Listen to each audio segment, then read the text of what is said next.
Good afternoon, assalamu alaikum, and welcome to Sports Extra. I'm your host Ahmed Nawaz with the latest roundup of sports today. Let's take a look at what we're discussing. First of all, the test match between Pakistan and Sri Lanka. Day 2 was a bit disappointing because rain had more of the share. Only 10 overs of play was possible on day 2, and in the span of these 10 overs, Pakistan was able to grab a lead of about 12 runs. So that was good to see that Pakistan batted really well. In those 10 overs, they kept their wickets intact, so only 2 down and on 179. So the scoring rate was also pretty good since yesterday if you talk about it. Abdullah Shafiq is still at the crease, and he's joined with Babar Azam as well, who also had a fair share of batting today as well. But only 10 overs really didn't set the tone. But the fact is that courtesy if the weather improves tomorrow on day 3, Pakistan has still got a great chance of piling on a good enough lead, close to something about 300, and then try to bowl out Sri Lanka and take victory in this test match as well, because Pakistan can do it. And courtesy of their first day performance is why Pakistan is very much in the game and Sri Lanka is not. So we'll talk about that in detail as well, because obviously you've got to grab those test championship points. Then we tell you some updates from the Pakistan Cricket Board, where Misbah-ul Haq is now returning to PCB at the role of as an advisor to the chairman of the cricket committee, Mr. Zaka Ashraf. This will be an honorary role which Misbah will be taking, and he's of course to head the PCB cricket committee as an advisor as well to the chairman, Zaka Ashraf. So that's great to see. Misbah has got some great services to Pakistan cricket. Just before the show we were discussing his eye for picking players is also something that needs to be appreciated as well. So obviously this will add a lot of experience to Pakistan side, and Misbah is one of those individuals who's got an eye on domestic cricket as well. So that's very important. Then of course we talk about the Ashes 2023, where the 4th test ended in a draw at Manchester. Australia lead the 5-match series 2-1, and they've retained the Ashes as well, courtesy now that if even England win the last test match, the series will be drawn. So Australia, whether they win the test match, whether they lose the test match, whether it's a draw, they will retain the Ashes, and they have retained the Ashes. So disappointment for England, because they really expected to go through that Australian batting lineup. They needed 5 more wickets to win this test match, but that didn't happen. Manchester and the weather had the better of the English side, and although there's been a lot of criticism on many issues, but I think you got to applaud Marnus Labuschagne, because his resilience from Australia when they were losing wickets is something that really troubled England as far as this course is concerned. And obviously England will have to go back to that first and second test match. What mistake did they make that they didn't win those test matches? They were very close. Then of course we talk about women's cricket, where a very unfortunate incident took place with the Indian women's captain Harmanpreet Kaur. She, after being given out against Bangladesh in the final ODI, was seen smashing the stumps with her bat. Then also her unnecessary comments at the umpires as well during the post-match presentation when the trophy was being shared. She went on to tell the Bangladesh captain Nigar Sultana that she shouldn't be here, but the umpires should be, because they're the reason why Bangladesh won the match, which was uncalled for. The Bangladesh women's team protested and they walked out. All of the team went back to the dressing room. They didn't come out. Initially she was fined 75% of her match fees and given 3 demerit points, but now we're getting news that she might be banned for 2 games as well. I also took to social media and talked about the fact that the game of cricket is more than this, because our young generation, our children are watching these players, whether they're from Pakistan or outside Pakistan, and an example needs to be set. The excellent culture that was established in the Indian women's cricket team and around the world by Mithali Raj is something that has really been put to disappointment and to the cleaners by this act by Harmanpreet Kaur. And I think more needs to be done as far as protecting this great game is concerned. So we'll talk about that as well. Time now to introduce the guests. First of all, in studios we've been joined by somebody who's a cricket commentator, who's a cricket expert as well. You see him on various platforms, but today we can also call him the birthday boy as well. So from, I think, the entire team of Sports Extra, from me, Sabir, our entire team involved, PTV World in general, we'd like to wish him a very happy birthday. Joining us is Kashif Shabir. Assalamu alaikum, sir. Happy birthday to you. Thank you very much, and thank you very much for remembering my day and giving me all the best wishes. Sir, we wish we would have had cake, but it seems like Pakistan Cricket Board is taking all the cakes these days. But very happy birthday to you. A lot of Allah's blessings and a lot of prayers and love from our side as well. Right, also joining us on Sports Extra is cricket analyst and expert, somebody who's a regular feature at Sports Extra as well, Sabir Hussain. Assalamu alaikum, how are you? Walaikum assalam, Ahmed. I'm fine, thank you so much. Great to have you as well, Sabir. Now, Kashif, first of all, we got to appreciate Pakistan because I think the way they played that day one really set the tone of this test match. Although I think Sri Lanka was very poor, but the planning, the execution, and everything from Pakistan throughout the series has been brilliant. Absolutely. Not only this the second test match, but I think the credit should be given to Pakistani team for the first test match that they played. Traditionally the wickets of Sri Lanka should be supporting the spinners, but in day one for the first test match, we saw that all the Pakistani pacers, they bowled brilliantly and they set the tone for the Pakistan winning squad.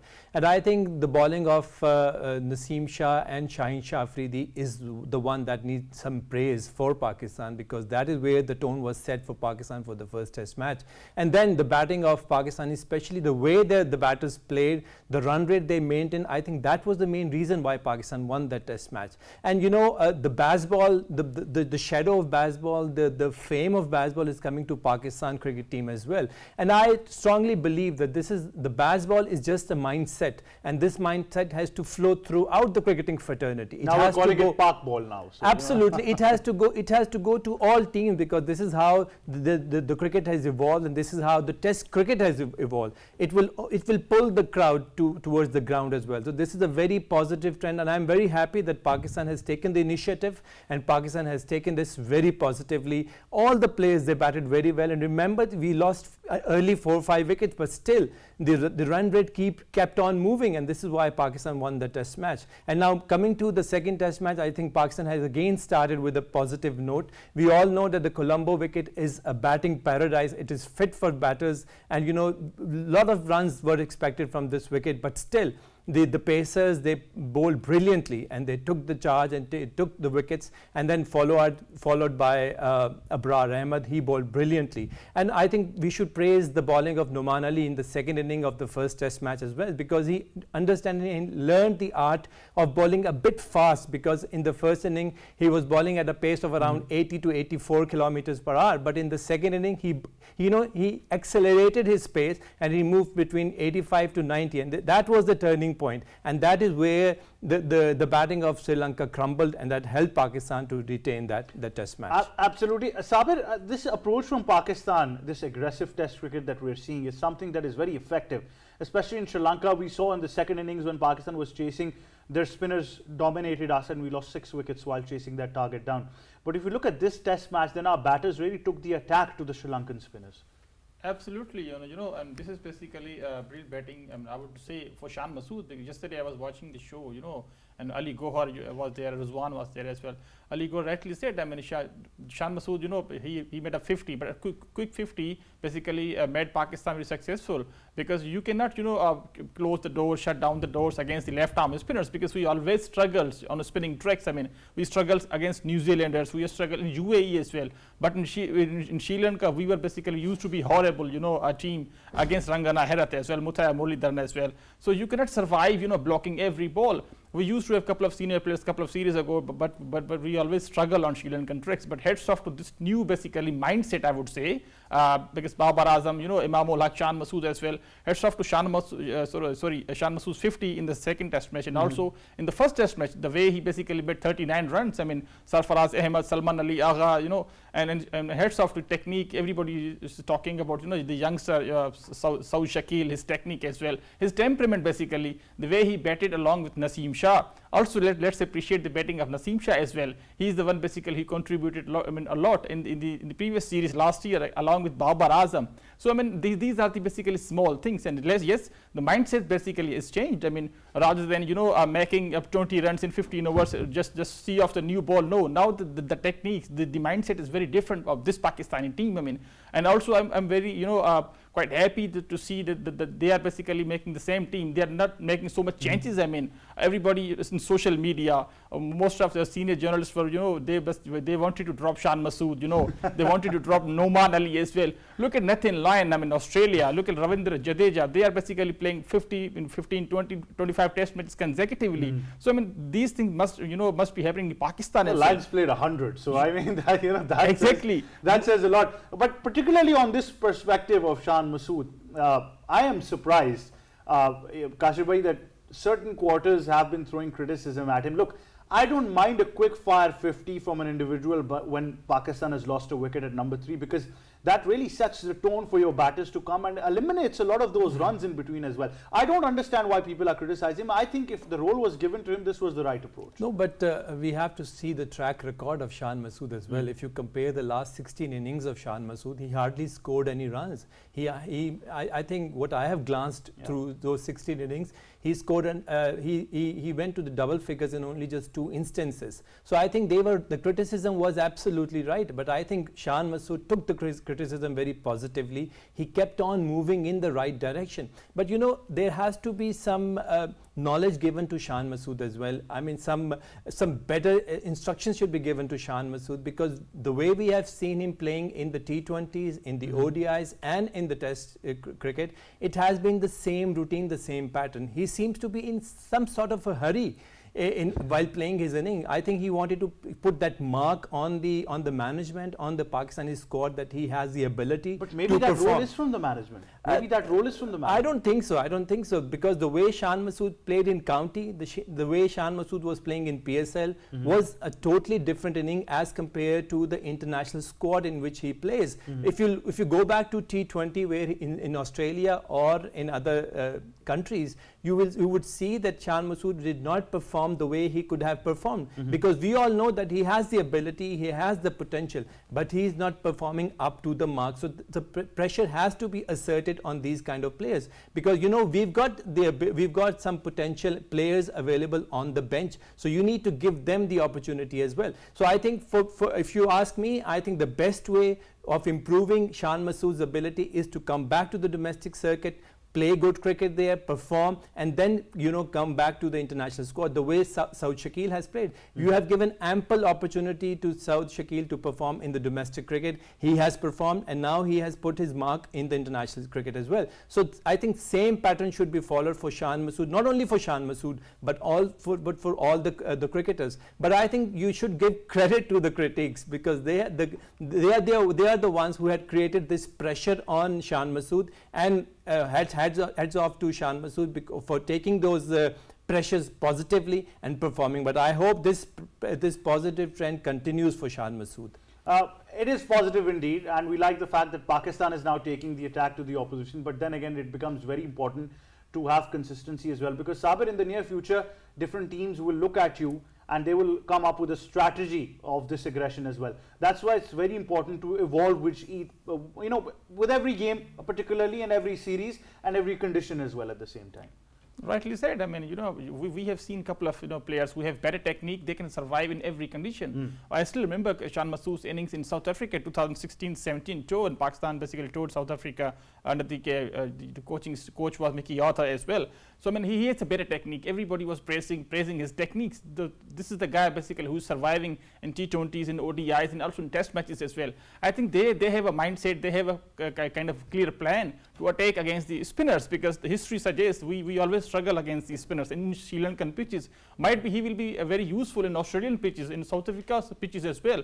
So I think the role must be given to Shan Masood. So he's basically playing a fearless, and also Kashif Bhai rightly said, I mean, there has to be game awareness, sensible cricket as well, because he has made a quite wonderful 50, but I mean, he's the one who basically should have made 100, because he was struggling. He has an average of 25, 26 something in the Test matches. He played lots of cricket for Pakistan, and again, not to forget his innings against with the partnership of Yunus Khan a couple of years ago, and they basically chased down to 317 in Sri Lanka. So I mean, he's the guy basically who can play longer innings. I mean, but this particular, I think, management must be they must have given the role to go out and attack the spinners. I mean, down the track, hitting some wonderful, I mean, through the covers boundaries, and also some sixers as well. So I mean, the role must be given. But I mean, I rightly agree with Kashif Saab that yes, domestic circuit is very important. Shan Masood, we have seen Saud Shakeel, Kamran Ghulam is another example. We have seen a couple of, we basically vested so many cricketers, giving them a couple of Test matches and then drop them for a longer period. I mean, Saad Ali, Sami Aslam as well, Usman Salahuddin. I just named so many players. I mean, especially in the middle order, we have basically, we can say ruined the careers of so many, middle order batsmen. But this particular the guy, Shan Masood, should be given more chances. I still believe he's the guy who has a better technique, who can survive, especially in every condition, because he has proved in the past as well, in South Africa, in UAE as well. So this guy should be given more chances. Absolutely. Now a bit about the Sri Lankans as well. Traditionally, Kashif, we would say that it was disappointing cricket from their end, because the way Dhananjaya De Silva was playing, we expected him to build a solid partnership, but a needless shot. And although I think Matthews got one of the best deliveries of the game, still too much reliance on him and Chandimal. Actually, on their own home ground, we were expecting better performance from the Sri Lankan cricketers, especially the batters in the first test match as well. But there was a sheer disappointment from their batting squad. I think maybe because of inconsistency from the batting side, maybe because we all know that they are talented players, especially like Matthew. We know him very well, and we know how many test matches he has played. But I think the credit should be given to the Pakistani bowlers, especially the pacers, because they set up that tone for the Sri Lankan batters, and they never recovered from that pressure which was created by the Pakistani bowlers. So when you are talking about the batters of Sri Lanka, I think the credit should be given to the Pakistani bowlers as well. But in the second test match, 2 needless runouts, and those were suicidal runouts. And when you have these kind of runouts in a test match, I think this is absolutely criminal from the Sri Thank Lankan heavens side. we got direct hits on Yes, those. we did. I think so. That credit again goes to the Pakistani fielders. You're talking about Shan Masood. The credit should be given to Shan Masood as well. But I think we were expecting a lot more from the Sri Lankan batters, and we think that they still have the ability, the capability of coming back very strongly. So Pakistan has to be very careful about it. But what's the way forward for Sri Lanka, Kashi? Because there's still I feel there's too much reliance on Chandimal and Matthews, who are probably now, at a point of their careers where things might not seem the way they want it to be. So probably their exit is around the corner. And they've got talented cricketers, but once again we see the focus still remains on white ball cricket. Focus remains on the white ball cricket, plus in test match focus remains on Jayasuriya and 1 or 2 spinners. They are not relying on their pace attack because they don't have the sufficient pace battery available with them. I think that is one insufficiency in the Sri Lankan squad. They need to work on it. They need to improve that ability of the Sri Lankan bowlers. One. Secondly, the batters, yes, I think it is a new team which is building up, so we need to give them more time so that they develop well. And if you are not performing well on your home ground, then I think it is a big question mark on the management of cricket of the Sri Lankan squad, plus the management and the captain of Sri Lankan side. Absolutely. So, Sabir, what do you think? Particularly, Sri Lanka is a great side with enough talent, especially in all formats of the game. They've got some quality spinners. In the past, they've had some quality fast bowlers as well, and batters who can ignore their quality. But now it just seems a dreadful cause as far as their current form is concerned. Obviously, this previous era they had under Mickey Arthur was very productive. But then again, once again, we don't see anything positive. Look, Sri Lankans basically they are always known for the great batsmen like Guru Sena as well, Aruna Tunga, Arvinda De Silva, Mahila Jayawardene, Sangakkara as well. But this particular team, I think they were in a hurry. Kaushal Mendes, he's a phenomenal batsman. They have Kaushal Pereira, the left-hander as well. So they have a couple of batsmen who can play longer innings. I remember Kaushal Pereira's innings against South Africa.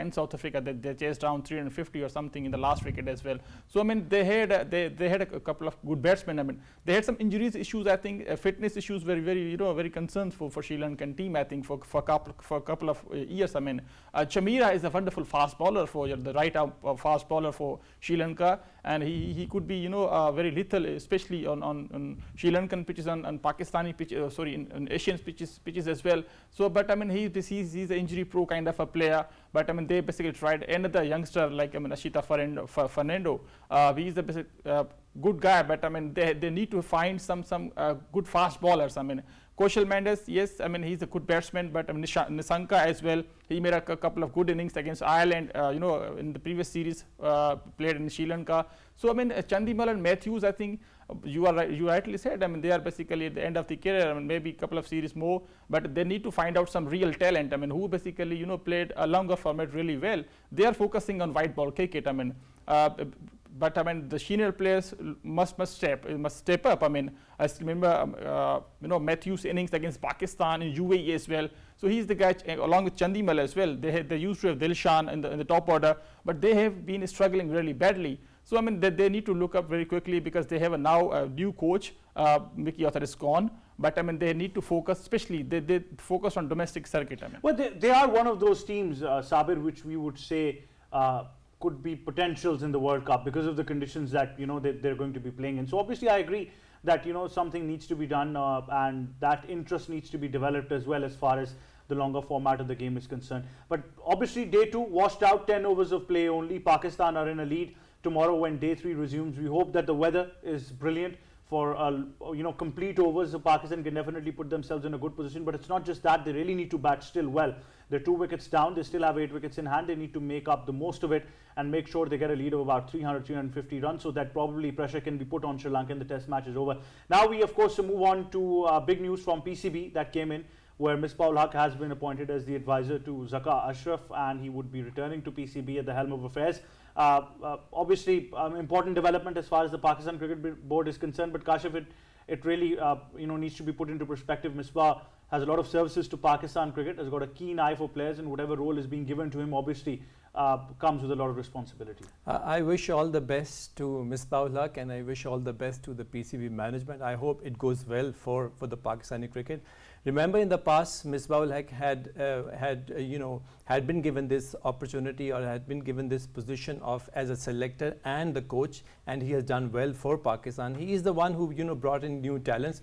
But I think the management of PCB in the supervision of Misbah-ul Haq should go back to the domestic circuit, should start working on the domestic cricket. And what kind of work you need in the domestic cricket? Number one is the wickets. Which kind of wickets are required for the international cricket, number one. Secondly, I would concentrate or focus on the coaches. We need to have international coaches available for the domestic side, so that the players should be groomed from the domestic circuit and they should be built up for the international cricket. That is the academy, that is a nursery from where the players are brought in for the international cricket. So I think Misbah-ul Haq should focus more on the domestic circuit, more on the newcomers which are coming, the talent which is coming. And secondly, the ones who perform in the domestic circuit should be given the opportunity to represent Pakistan in the international circuit. I think these two are the main focus which should be given, or the work that should be given to Misbah-ul Haq. And secondly, what is the criteria of bringing cricketers for the test match and for one day? Is PSL the only criteria for selecting the players, or will you be focusing on the domestic circuit? So that is a big question which Misbah-ul Haq has to answer, and Misbah-ul Haq has to draw a framework for Pakistan Cricket Board, and he has to give this type of insight to the chairman and to the domestic side, so that the new talent should come for Pakistan. If we are relying only on PSL, selecting players from PSL, I'm sorry, we won't be having that talent available with us. Recently, the players who went for the emerging cricket, that is a talent which is available for Pakistan. So that talent should be more enhanced, more groomed up for Pakistan cricket team. Now, if Misbah-ul Haq is given this opportunity, he has the insight of the domestic circuit, he has the insight of international cricket, because he has served Pakistan for a very longer period of time. So we need to find some new faces. We need to have some change in the domestic side. I think that is what Misbah-ul Haq has to do. Definitely. Sabir, one individual that has a really keen eye and understands the domestic structure very well is Misbah-ul Haq. And if he's back at the helm of affairs at the PCB, even in the role of as an advisor, which is an honorary position, we still expect some good things, like Kashif mentioned, especially from the domestic circuit. Kashif rightly said, Misbah-ul Haq, basically he has more experience in domestic circuit. He's the guy basically who made his debut in the early 2000s, and he was being dropped, then come back in 2017 T20 World Cup in South Africa, the leadership of Shoaib Malik. So he basically played so much cricket in Pakistan domestic circuit. So I think being an advisor to the chairman, I think he must be focusing on the domestic issues. We have lots of issues in domestic circuit. Obviously the selection, which is the which kind of criteria you're setting as far as being a test player is concerned. We have seen a couple of players, and on the basis of PSL they are selected on the national side, and then being dropped. Kamran Ghulam, he has been phenomenal performer for Pakistan for consecutive years. He was selected against England in the home series, but he was not being given a chance. Then he was dropped. So these are basically small things which Misbah, I think, needs to advise to the PCB chairman, also the development programs. We're always a firm believer on Zaka Ashraf's previous tenure as well. So I think he must, must be focusing on the development of stadiums. I think I already said that in the previous programs that you cannot construct a new stadiums within the 6 months or 7 months, but you need to maintain these stadiums. I mean, you cannot play every team like in Lahore and Karachi and Rawalpindi. You have some other stadiums. You have the Pakistani nations are waiting, especially Faisalabad, Sialkot, Sheikhupura, Peshawar as well, Balochistan, Quetta as well. So you have lots of stadiums. I mean, better to renovate them, better to give them the funds as well, and also the funding to the domestic circuit. I mean, the domestic players especially, because they are the one who are basically relying on playing domestic cricket. I mean, to run their families as well. So funding is very important. So Misbah-ul Haq, basically he has more experience. He basically knows each and everything as far as the funds are concerned. Development of the grounds are concerned, and and also he has a great eye as far as hunting a talent is concerned. He is the guy basically utilize his team very well. Abdur Rahman, Zulfikar Baba, Anwar Ali, Bilawal Bhatti as well, Mohammad Tallah in the Asia Cup. Who can forget Mohammad Tallah's spell against India in Asia Cup as well? So I mean, Misbah-ul Haq has the keen eye as far as the young talent is concerned. So most of the players, openly they said, I mean, Misbah-ul Haq basically used to help them. So I mean, Misbah, I think it will be a good inclusion as far as the advisory team is concerned. Yes. Right, definitely. Misbah at the helm of affairs really needs to get the job done as far as infrastructure development is concerned. We've got existing infrastructure that can be improved, and we've seen international cricket in Pakistan moving from National Stadium Karachi to Lahore to Rawalpindi and now to Multan Cricket Stadium, and maybe it can move even to further parts of the country as well. On that note, we'll go towards a short break. When we come back, we'll discuss the Ashes stage.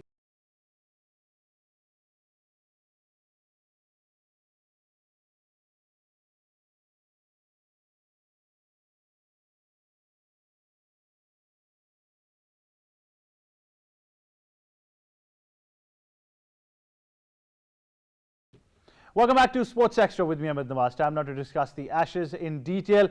Disappointment for England. Manchester has not been good to them. I'm sure the heavens had other plans, but it really has broken hearts of English fans who thought they're going to win this Test match, win the final one, and take the Ashes. But obviously, the fourth Test match ended in a draw as Day 5 was washed out due to rain. Australia retained the Ashes. Because even if England win the fifth one, which takes place on the 27th, the Ashes would still go to Australia because they're 2-1 up in the series. So Kashif, disappointment for England. Manchester's been cruel to them. They thought they're in the game, but standing between them was first Marnus Labuschagne, and then afterwards it was the rain and them. My heart goes out for England. I was totally with England, and they were en route to win that Test match, and then probably go for the decider for the fifth Test match. But very unlucky for England because of the weather. No one can do anything about it. But I think the way English players they played, that is absolutely marvelous. The way they bowled, the way they batted, and the new trend that we all are talking about, the baseball. The world is following them. Pakistan team went to around 4 run rate per over, and they moved on to 5.5. This is absolutely great. And when you talk about Zach Crawley or the batsmen of England, everybody is following the trend, and the way they are shaping up the new strategy of Test cricket, it is absolutely amazing. And I think the world should follow it. Now coming back to the English side, I think the first two Test matches that they lost was only because of bad management by the English side. They had the luxury of Wood and Vokes, but they were not utilizing it. I don't know what was the reason why they kept those two main strike bowlers away from the first two Test matches. And when they came back to the squad, everybody saw the difference. The difference was the pace. The difference was the bowling attack of the English side. But I think bad luck for the Australian side as well, because initially they did not have any loophole in the bowling side, and that loophole was created in the absence of Nathan Lyon, and that is where the English batters they penetrated the bowling of the Australians, and then they never looked back. I think the fifth test match is going to be sensational for the English side. I am all with the English side. I know they are playing very well. They are gelled up as a team, and they are going to win the fifth Test match. They should, obviously, and I think momentum is on their side. But Sabir, it's been disappointment for them, although they've played quality Test matches. But it makes me go back to the first two Test matches. I think England lost themselves. It was not Australia who won those Test matches. Rightly said. I mean, I already, shared this thing that they basically took Australia for granted. I mean, they had the luxury of Mark Wood, Chris Woakes as well, utilization of Moeen Ali up top of the order as well. So I mean, they basically, heads off to Pat Cummins. I mean, everybody is criticizing England for their first two Test matches loss. I mean, but heads off to Pat Cummins' captaincy. I mean, basically he's basically individual along with Usman Khawaja, and both of them basically were the difference in the two Test matches. I mean, Pat Cummins batting especially in the second Test match, and Usman Khawaja is batting in first Test match as well. And who can I mean, also I would like to appreciate the bowling of Pat Cummins and captaincy as well. But England, I think Ollie Robinson should have been dropped in the second Test match because he was nowhere in the first Test match. I mean, but I mean, Mark Wood had some niggles. I mean, that's why he didn't play in the first Test match and second Test match. But they had a luxury of Chris Woakes as well. He should have been playing the second Test match. I mean, but I mean, again, they basically lost the Ashes. I mean, the series is can be shared, but if England basically win the fifth Test match, I mean, hats off to Harry Brook. Basically, he changed his approach because he's the guy who smashed Pakistani bowlers in Rawalpindi, in Karachi, Lahore. As So well. we have the credit. That's what you. We are the one basically who always give credit to the players basically who are out of form. We gave David Warner triple 100 a couple of years ago. He was out of the form. I mean, so again, David Warner, he's basically out of the form. Again, Australia is kept playing David Warner. So Pakistan should apply same kind of strategy. Give them chances. I mean, look at David Warner. He was dismissed 17 times against Stuart Broad. Again, he is basically playing in the Australian side. I mean, but I mean Zach Crawley, he played a marvelous inning, 189 run a ball, I think, and Joe Root as well, a very useful 80 runs, and Moeen Ali's contribution is very useful with the batting and also in the bowling as well. So I mean, James Anderson, he's been struggling. He might not be retiring for a couple of more series, but I mean, his basically presence is very important, especially in the England team, because he's the senior pro. He can guide Chris Woakes, Mark Wood as well, some English fast bowlers. They have a great future, like I mean Josh Tongue as well. So they have a great future. But I mean, England, I think that they should be blame themselves. I mean, because Well, absolutely. I think like Sabir and Kashif said, that England have themselves to blame, because this was not certainly the Ashes just a series, but the two Test matches, they were very close. And in one of them, it was just Ben Stokes who was just around the corner, but that one shot made the difference. But then again, disappointment for England. But Kashif and Sabir, thank you very much for joining us on Sports Extra. One thing is for sure, that when they enter the fifth Test match on the 27th, because of everything that has been said off the field, through the media as well, through newspapers, through social media, everything from England to Australia, former cricketers have also jumped into this bandwagon of sledging each other on social media. The fact is that Australia have retained the Ashes, and that can't change. But obviously, all of that energy is going to now transcend onto the field, and it will be a very aggressive Test match. That's something that we can hope for. That wraps it up for me and the entire team of Sports Extra. It's goodbye for now.